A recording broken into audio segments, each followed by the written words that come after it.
All right. Good evening, Lynx fans. It's so good to see so many faces in the crowd for tonight's varsity basketball game against Thomas Jefferson. Before we get started, let's get a look at the Lynx game plan to secure a win tonight. First, you have family. Next on the list of plays, you have interests and hobbies. And finally, you have plans for the future. The game will start in just a few minutes, but first let's get to know our players. Starting forward tonight is senior Noah Sandbothe. In the crowd, you will see all of Noah's fans. First, you have his mom, Christina. In Christina's arms is Noah's younger brother, Aiden. Next to Aiden is Noah's younger sister, Aubrey, and holding Aubrey is Noah's older brother, Tyler. Standing next to Tyler is Noah's dad, Eric. In the middle, you have Noah's grandpa, whom Noah admires very much. On the end, you have his dog, Leo, and his cat, Princess. Some words that his fans would use to describe him are easygoing, good-natured, and conversive. As we head into the first quarter, we'll get a look at some hobbies and interests. While Noah is not playing basketball or at school, he likes to hang out with his friends in the old market. He also works at the field house here in Council Bluffs on the weekends, and he loves to fish with his grandpa. As Noah travels down the court, we'll get a look at some of his favorite vacations. Noah loves to travel, but his most memorable visits would be to his uncle's cabin in Wisconsin and his family trip to New York City.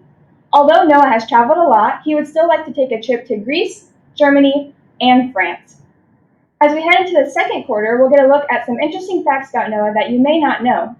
In school, Noah's favorite subject is science. His favorite author is independent horror author Wathen Bach. Noah likes a lot of music, but his favorite band would definitely be AJR. When it comes to religion, Noah is not very religious. He tends to take a more scientific approach to everything. If Noah were to win the lottery, he would buy a private island and donate money to the Alzheimer's research.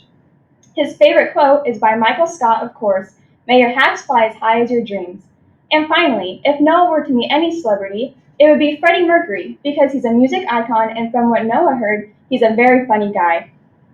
As Noah passes the ball into the third quarter, we'll get a look at his plans for the future. After high school, Noah plans to play basketball for Midland University, where he will also major in biology. After that, he plans on going to medical school at the University of Iowa, where he will get a fellowship.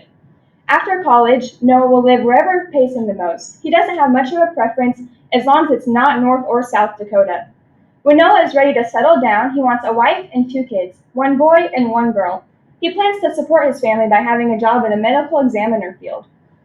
As we head into the fourth quarter, we'll get a recap of some very important plays that we saw previously in the game. Before the game started, we saw Noah's family in the crowd, we saw interests and hobbies, in the second quarter, interesting facts, and in the third quarter, plans for the future. There is no doubt that Noah will reach all of his goals and have a very successful life. That's all for the game tonight. I hope to see everyone next week, and don't forget, every day is a great day to be a Lynx.